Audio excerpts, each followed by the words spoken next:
la une, sommet de l'énergie, les premiers ministres nigériens, togolais et béninois sont arrivés ce matin dans la capitale économique ivoirienne Abidjan.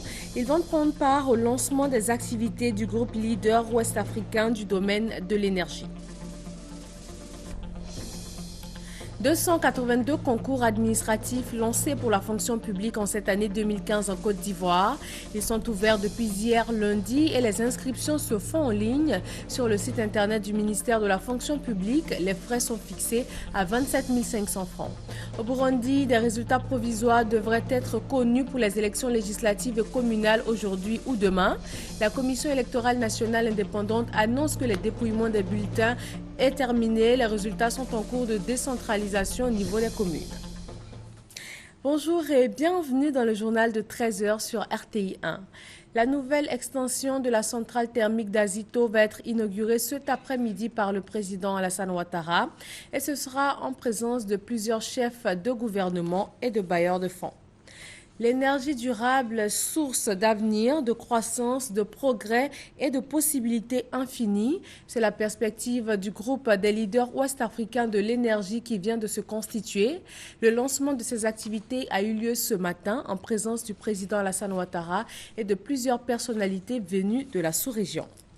Les premiers ministres nigériens, togolais et béninois sont arrivés ce matin dans la capitale économique ivoirienne. Comme plusieurs autres chefs d'État et de gouvernement de la sous-région ouest-africaine, ils vont prendre part au lancement des activités du groupe Leader qui a justement eu lieu. Alexis Ouedraogo.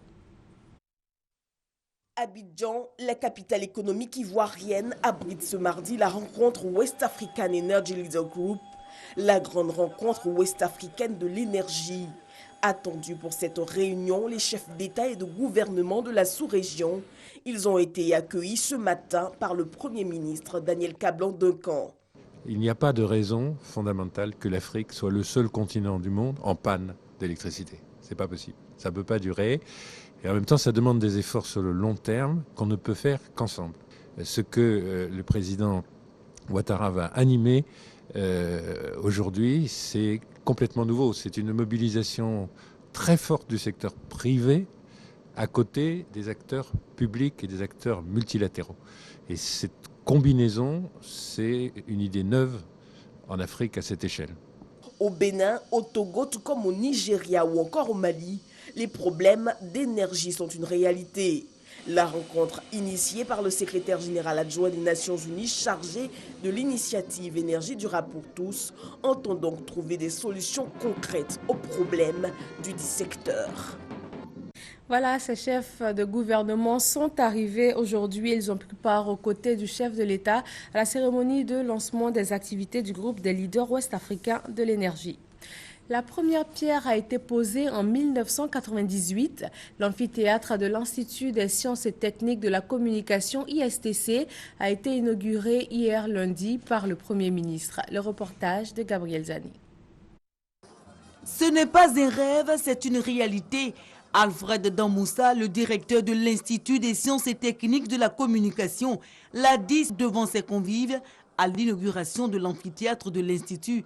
Cette phrase vaut aussi pour l'amphithéâtre qui a mis 17 ans à sortir de terre. 1998, date de la pose de la première pierre. Le résultat est là.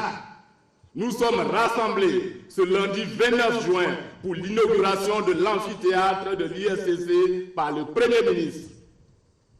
C'est le lieu de renouveler notre gratitude sincère à Monsieur le Président de la République, Son Excellence M. Alassane Ouattara, qui suit tous les projets d'investissement public et qui dégage les moyens de les réaliser. Le directeur de l'ISTC est visiblement heureux de la réalisation. Les étudiants le sont encore plus. Je suis émue de voir notre amphi terminé. Vraiment, j'ai la joie au cœur. On espère qu'il y aura d'autres amphis pour nos petits frères et pour toute la génération qui suivra. En plus de cet édifice de 560 places, des projets dont la construction de 2 nouveaux amphithéâtres, de 15 salles de classe et le rééquipement des salles spécialisées sont en bonne voie. La réalisation de ces projets précités conférera une nouvelle dimension à l'ISTC qui ambitionne de devenir un institut polytechnique avec l'érection de ces 5 filières actuelles en école. En 23 ans, l'ISTC a accueilli des milliers d'étudiants de plus de 20 nationalités. Mais l'Institut n'a pas fini de progresser. Aujourd'hui, pour accroître sa notoriété, l'Institut a engagé des procédures pour la reconnaissance des diplômes par le Conseil africain et malgache de l'enseignement supérieur. Le gouvernement veut continuer à faire de l'ISTC un groupe d'écoles de notoriété internationale. Il était donc important d'anticiper ses besoins en infrastructure, en le dotant d'un amphithéâtre d'une grande capacité d'accueil en prévision des années à venir. En plus des cours, cet amphi est destiné à abriter de grandes rencontres scientifiques. Les concours administratifs 2015 sont ouverts depuis hier lundi. Ils sont au nombre de 282 contre 206 l'an dernier. Les inscriptions se font en ligne et les frais sont fixés à 27 500 francs CFA. D'autres informations utiles sur ces concours dans le reportage de Moussa Konaté. 8 442 postes disponibles pour 282 concours administratifs session 2015. La plateforme des inscriptions est ouverte depuis ce lundi 29 juin. Cette année encore, les dispositions restent les mêmes. Tout se fait en ligne et l'innovation majeure est le dépôt des dossiers dans les agences de la Poste sur tout le territoire national. Dans son souci de rapprocher les usagers de l'administration, le ministre Cissé Ibrahim Bakongo a donné les instructions strictes à la direction des concours qui a signé une convention avec la Poste Côte d'Ivoire, si bien que si vous vous trouvez à Brobo, à Montezo ou à Mankono, vous n'avez plus besoin de venir à Abidjan, vous vous inscrivez en ligne, vous déposez votre dossier à la Poste Côte d'Ivoire, suivant un protocole bien précis. Les dossiers seront bel et bien acheminés au ministère de la fonction publique et de la réforme administrative. Selon le directeur général de la fonction publique, toutes les conditions sont réunies pour la bonne tenue de ces concours. Il appelle aussi à la vigilance des candidats face aux arnaqueurs.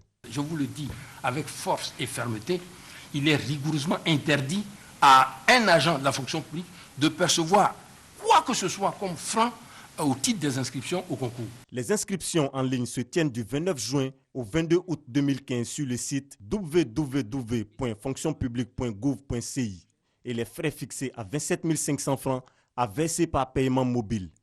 Le dépôt des dossiers se fait du 7 juillet au 29 août 2015 dans les agences de la Poste Côte d'Ivoire. À cette même période, les visites médicales à l'antenne de la fonction publique à Adjamé.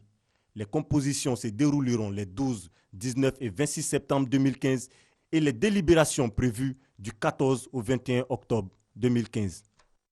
Le baccalauréat 2015 a démarré hier lundi. Plus de 220 000 candidats, toutes séries confondues, y prennent part sur l'ensemble du territoire national. Et ce mardi marque le deuxième jour des épreuves écrites. Direction la ville de Tabo, zone sud de la Côte d'Ivoire, qui accueille les épreuves du baccalauréat pour la toute première fois, quand le département de Ouangolodougou enregistre cette année 264 candidats. Thérèse Yoboué, Kader Sogodogo. Ce sont au total 113 candidats qui composent pour la première fois au lycée municipal de Tabo. Pour cette heureuse occasion, tous les responsables administratifs, politiques et coutumiers ont fait le déplacement au lycée pour apporter leur soutien aux candidats. Le préfet Koukounion Légré a adressé des mots de remerciement au ministre Kandia Kamara qui a permis la création du centre annexe de Tabo. Un acte qui permet aux candidats de composer sereinement au baccalauréat. C'est pourquoi il a demandé à ceux-ci de travailler dans la dignité, dans la rigueur et dans l'honnêteté pour donner raison à tous ceux qui ont œuvré pour qu'ils composent cette année dans un environnement familial. Quant à la directrice départementale de l'éducation nationale et de l'enseignement technique, Rosine Tareg, elle a demandé aux candidats de proscrire toute tricherie dans leur comportement. Andouci, c'est le préfet de Tiasalé, Jules Gouessé, qui a lancé la session 2015 du baccalauréat au lycée Bade de la ville. Il a dit être venu apporter le soutien de l'État et des parents d'élèves aux 791 candidats qui affrontent les épreuves. Cette année, ce sont 2348 candidats qui sont inscrits au baccalauréat dans le département de Tiasalé. Ouangolodougou, le lever du soleil à ce jour rime avec le début des épreuves écrites du baccalauréat, session 2015. Tôt le matin, les candidats convergent vers le seul centre d'examen du département, le lycée moderne Alassane Ouattara. C'est le cas de Ouattara Zana, qui pour la deuxième fois part à l'assaut du baccalauréat série A2. Il le sait, ce moment est capital pour lui. Ce matin compte beaucoup pour moi. C'est le chemin de mon avenir.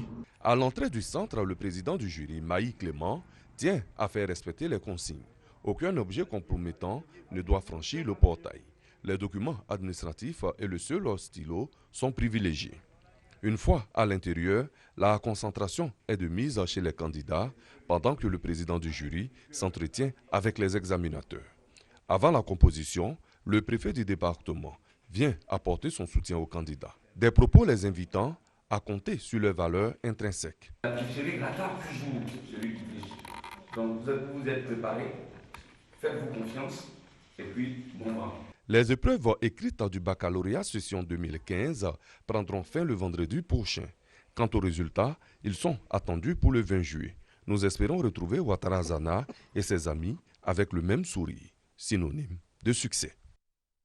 À Dabou, ce sont 5 lycées qui sont en cours de réhabilitation ainsi qu'à Abidjan. Ces travaux font partie d'un vaste programme initié par le ministère de l'Éducation nationale afin de redonner un visage reluisant à ces établissements d'excellence. Herman Yamia. Depuis leur construction, il y a de cela plusieurs années, ces lycées d'excellence, à savoir le lycée classique d'Abidjan, le lycée moderne de Williamsville, le lycée des jeunes filles de Yopougon, le lycée Leboutou de Dabou et le lycée technique d'Abidjan n'ont jamais connu de réhabilitation. Sous le poids de l'âge, ces lycées ont pris un coup de vieux et ne répondent plus aux normes de l'UNESCO. C'est pour y remédier que le ministère de l'Éducation nationale et de l'enseignement technique a engagé leur réhabilitation. Ces travaux ont débuté dans certains établissements le 12 janvier dernier. Les travaux qui vont s'y dérouler sont les suivants. Les travaux de gros œuvres, les travaux d'électricité, les travaux de plomberie, les travaux d'étanchéité et les travaux de toiture. Dans chaque établissement, nous faisons une remise aux normes. C'est-à-dire que toutes les infrastructures sont touchées. Quand je dis touchées, ça veut dire que nous devons réhabiliter toutes les infrastructures existantes en dehors des établissements réhabilités. Achever 9 collèges, PPU, 275 000 tables bancs à fournir. Pour s'assurer du bon déroulement des travaux, le ministre de l'Éducation nationale et de l'enseignement technique s'est rendu dans les établissements en réflexion. Pour seulement l'année 2015, nous avons lancé la construction de 47 collèges de proximité. En plus de cela, nous avons mis l'accent sur la réhabilitation. Parce que c'est vrai que nous sommes en train de construire de nouvelles salles de classe. Il faut, à côté de cela, réhabiliter l'existant. Je voudrais vous informer que nous avons réhabilité déjà plus de 6 000 salles de classe. Mais pour cette année 2015, nous avons lancé la réhabilitation de 5 lycées. À l'issue des échanges, Kandia Kamara s'est dit satisfaite de l'état d'avancement des travaux prévus pour s'achever au plus tard fin septembre. Il revient, selon elle, aux responsables des établissements d'assurer leur entretien. À Tankessé, dans le nord-est de la Côte d'Ivoire, 3 salles de classe ont été inaugurées dans le village de Dinibo. Ces salles de classe ont été entièrement équipées par le programme présidentiel d'urgence et ce pour un coût de 40 millions de nos francs. Thérèse Yoboué. Dinibo est un village de 3000 habitants dans la sous-préfecture de Tankessé dans le département de Koumfao. Ce village est doté désormais d'un bâtiment de 3 classes. Ce bâtiment a été construit et entièrement équipé par le programme présidentiel d'urgence.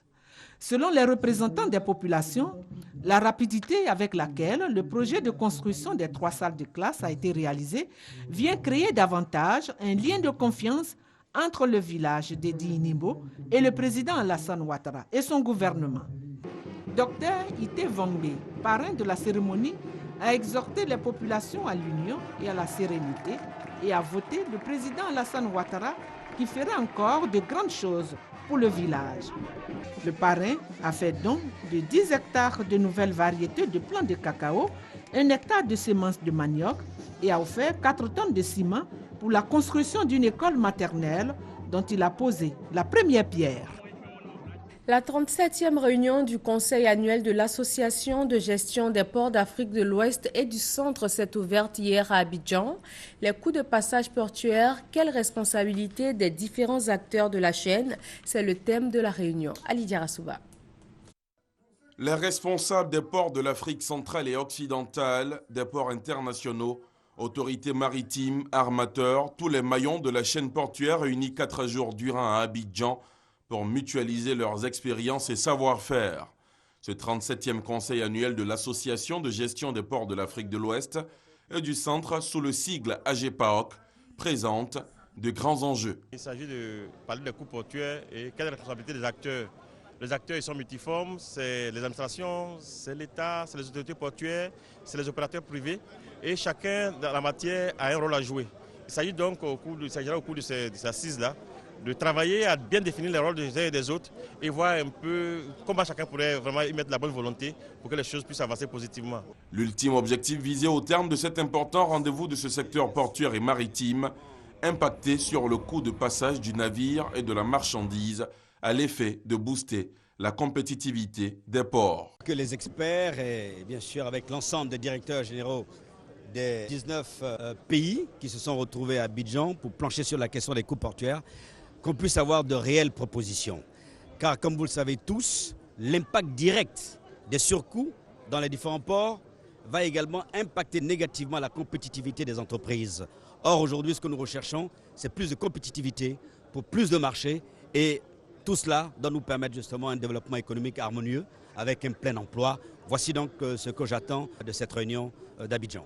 Une idée qui sera certainement sur la table des discussions, la mise en place d'un guichet unique. Sur la question, les participants du 37e conseil de l'AGEPAOC devront s'inspirer sur ce qui a marché ailleurs pour l'importer dans l'espace de l'association. Le Centre de promotion des investissements en Côte d'Ivoire, CEPICI, était dans la région du Sud Comoé pour la 3e édition de la caravane nationale baptisée Entreprendre en Côte d'Ivoire. L'objectif est d'expliquer aux populations l'initiative privée, la création des richesses à travers l'élaboration de projets rentables. Jean-Jacques Kwame.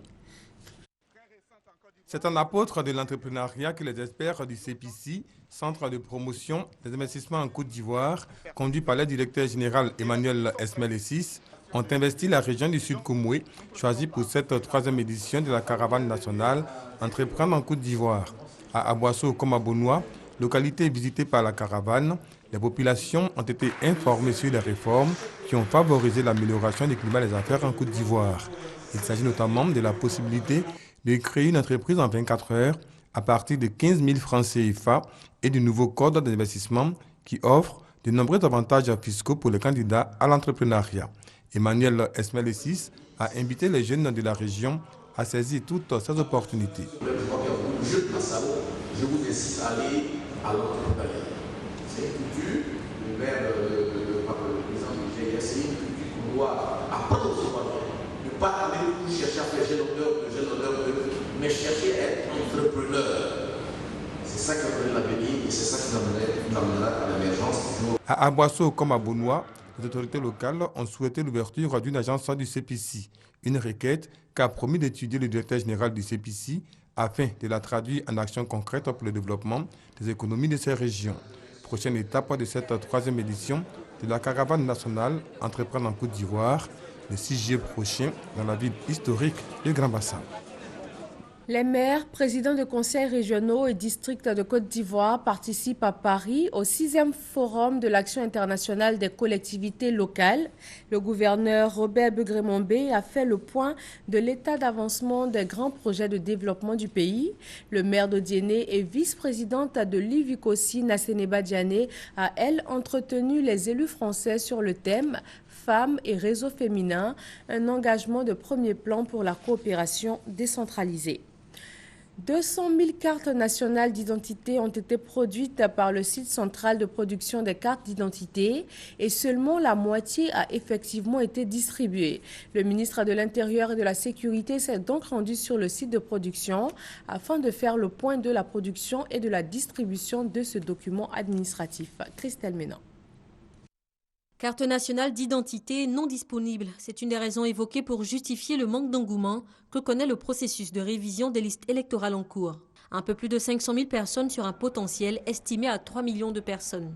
Une justification que le ministre de l'Intérieur et de la Sécurité veut mieux cerner quand il entreprend une visite du site central de production. Sur les lieux, certaines difficultés sont constatées. Il y a eu des difficultés dans la capacité de production. La première machine que nous avions a eu quelques pannes. Et donc, l'ONI a acquis une deuxième machine. Nous, on fera tout pour réduire les délais, pour que dès qu'une carte est produite, elle soit mise à la disposition des populations. À ce jour, un peu plus de 500 000 personnes ont fait une demande de carte nationale d'identité. 200 000 ont été déjà produites et plus de 100 000 cartes sont déjà aux mains des requérants. Mais l'autre moitié des cartes produites attendent encore leurs propriétaires. Il faut que les populations aussi viennent retirer leurs cartes, parce qu'aujourd'hui, il y a plus de 100 000 cartes qui sont produites, qui sont disponibles, dont les stocks sont dans les bureaux, dans les sous-préfectures qui ne sont pas retirés. La fraude évaluée entre 5 et 10% des demandes est par ailleurs une autre cause d'allongement des délais de traitement, selon le ministre de l'Intérieur et de la Sécurité. Mais il rassure quand même, toutes les cartes seront produites avant les élections. Une troisième machine est attendue et devrait permettre d'accroître la production à 10 000 cartes par jour au lieu de 5 000 actuellement. Les organes statutaires du Parti ivoirien des travailleurs PIT demandent un congrès extraordinaire.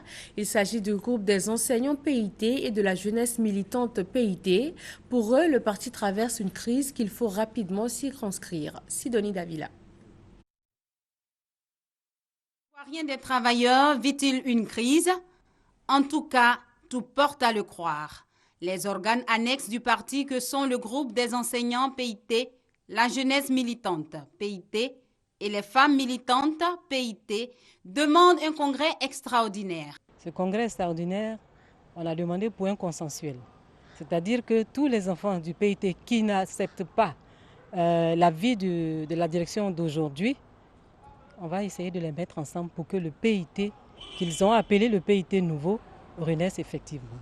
Les conférenciers soutiennent que leur action n'est nullement inspirée de la crise survenue au MFA, le mouvement des forces d'avenir, un parti membre du RHDP, le Rassemblement des oufouettistes pour la démocratie et la paix. Toutes les structures sont pratiquement en train de sombrer et les bases sont coupées de toute information. Il n'y a aucune activité de terrain qui est menée. Je crois que les structures annexes, il n'y a pas mieux que nous pour nous rendre compte de cela. Nous demandons d'abord l'application des résolutions du Congrès, le maintien de notre alliance avec le RHDP, ça c'est un. Deux, le Congrès n'était pas achevé, on a demandé qu'on organise le Congrès extraordinaire pour l'achever. Donc l'achèvement du Congrès ordinaire qui reste à faire. Selon les conférenciers, c'est seulement le Congrès extraordinaire qui mettra fin à la crise qui règne au sein du parti. Ado, un cœur qui parle, la caravane des artistes de Côte d'Ivoire a présenté son film documentaire dans la ville d'Adiaké. Il met en lumière les actions sociales menées par le chef de l'État pour les acteurs de l'art et de la culture. Serge Coléa. Tout doucement et sans véritable moyen, la Fondation des artistes de Côte d'Ivoire, continue sa caravane Ado, un cœur qui parle à l'intérieur du pays. À Adiaké, 4e étape de l'hommage et de la reconnaissance des artistes au chef de l'État pour ses actions sociales, le président de la Fondation, Aimon William, a montré l'intérêt de cette tournée. Pour lui, les populations ivoiriennes doivent savoir que le chef de l'État a octroyé une pension mensuelle de 300 000 francs CFA à près de 50 icônes de la culture ivoirienne. Parallèlement, a-t-il indiqué, plusieurs autres valeurs sûres du monde des arts et de la culture bénéficient de l'aide financière et du soutien matériel du chef de l'État. Soutenir les artistes, c'est s'aimer soi-même, parce qu'un artiste est caractérisé par l'amour. Adiaké était capital pour nous parce que dès que nous avons eu l'intention de faire ce film, l'une des premières personnes à nous soutenir, c'est le maire d'Adiaké qui est en même temps le parrain d'honneur de ce film. Dans un film documentaire de 26 minutes réalisé par la Fondation, ces artistes se sont exprimés. Grâce au président de la République, je pense que quelque part, nous rions un peu. Nous avons un boum au cœur actuellement.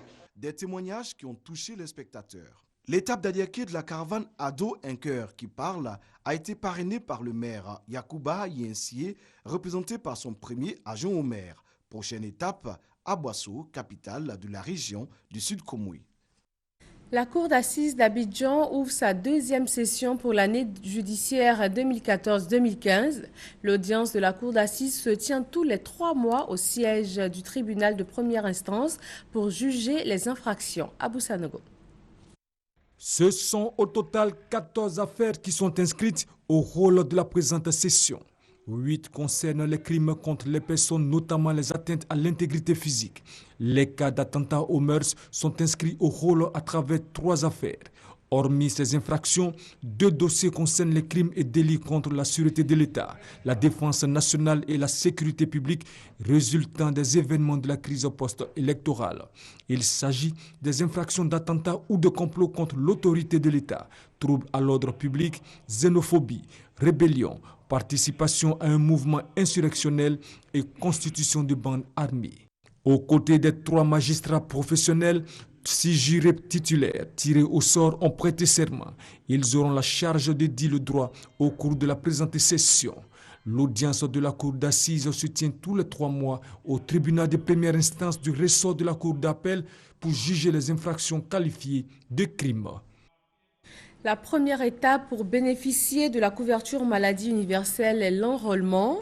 La Caisse nationale d'assurance maladie, chargée de sa mise en œuvre, a procédé à l'enregistrement du ministre d'État, ministre des Affaires étrangères, Charles Kofi Dibi, et il a appelé tous les Ivoiriens à en faire de même.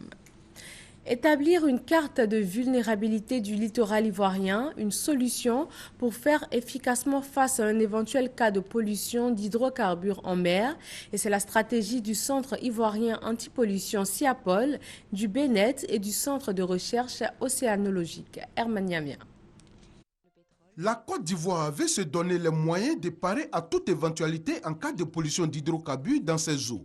Pour y arriver, le ministère de l'Environnement, de la Salubrité urbaine et du Développement durable, par l'entremise du Centre ivoirien antipollution CIAPOL, conduit un projet d'établissement d'une carte de vulnérabilité du littoral ivoirien. C'est ce qui justifie la présence d'experts pluridisciplinaires issus du ministère de l'Environnement, de la Salubrité urbaine et du Développement durable, du CIAPOL, du CURAT, du BNET, de l'Université Félix Faure-Boigny de Cocody et du Centre de recherche océanologie sur la plage d'Assini Mafia.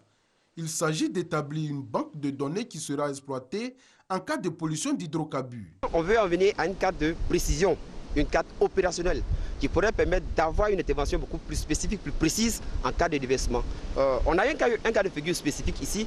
À marée haute, quelquefois, la mer traverse carrément et se retrouve en lagune. Ce qu'on n'avait pas forcément prévu étant au bureau. Donc c'est encore un atout d'avoir fait le terrain qui permet d'avoir des données plus précises. C'est pour dire qu'il faut élargir la lutte jusqu'à la lagune intérieure. Les travaux ont démarré depuis le mercredi 24 juin par la vérification des données satellitaires recueillies, le recensement des dispositifs dans chaque village et aussi la vérification de la praticabilité des pistes menant au littoral. Ces données vont permettre d'établir sur tout le littoral allant de la frontière du Ghana à celle du Libéria une carte des zones sensibles à protéger. Profitant de la présence des experts du CIAPOL sur le sol, les populations d'Assini ont exprimé leur inquiétude quant à l'avancée de la mer. Ici, quand la mer déverse comme ça, vient, en tout cas ça traverse le village jusqu'à dans la lagune. Alors quand c'est comme ça, dans ta chambre même, il y a la mer qui vient. Ça casse des maisons. Tout récemment, ça a cassé ma maison. On a essayé de voir avec les gens pour nous aider à nous les caser quelque part. Mais jusque-là, on n'a pas encore eu de suite favorable à notre démarche. Le commissaire de police, chef de service d'Assini Mafia, Dao Soridio, a assuré aux populations que le gouvernement a pris des dispositions pour les préserver des éventuelles menaces de l'avancée de la mer. Du 30 juin au 3 juillet prochain, des experts du génie civil se retrouvent autour de la problématique de l'écroulement des maisons. Il s'agit d'y proposer une solution car c'est la cause de nombreux décès sur le continent africain. Armand Bowie et Abou Sanogo. Le seuil de la cote d'alerte est dépassé concernant le phénomène de l'effondrement des immeubles.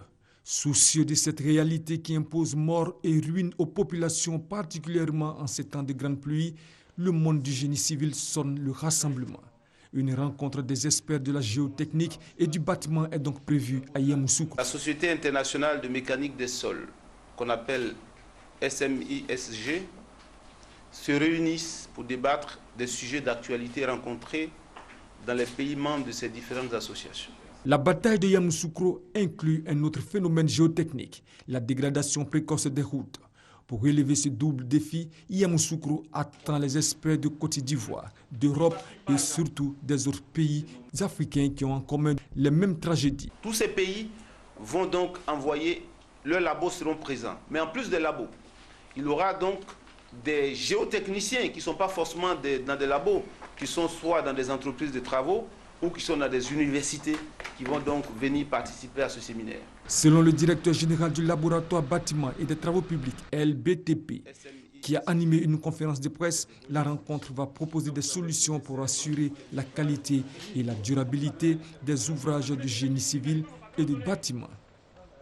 Plus de 300 femmes de Dabou reçoivent des vivres et des non-vivres. Ce don de l'ONG Cœur des Mères vise à lutter contre la pauvreté. Ces femmes ont également été exhortées à la culture de la paix et de la cohésion sociale. Au Burundi, des résultats provisoires devraient être connus dans la journée de ce mardi ou de demain mercredi. Le porte-parole de la Commission électorale nationale indépendante a déclaré que le dépouillement des bulletins des élections législatives et communales est terminé.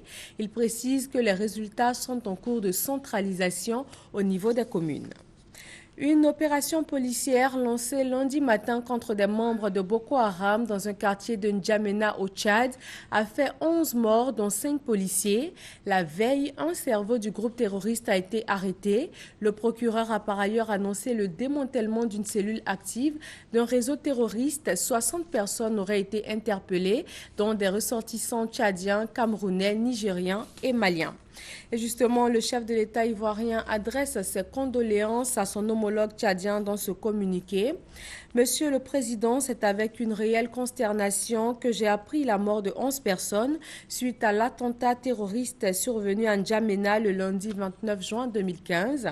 En cette douloureuse circonstance, le peuple et le gouvernement ivoirien se joignent à moi pour adresser à votre Excellence et au peuple tchadien nos sincères condoléances.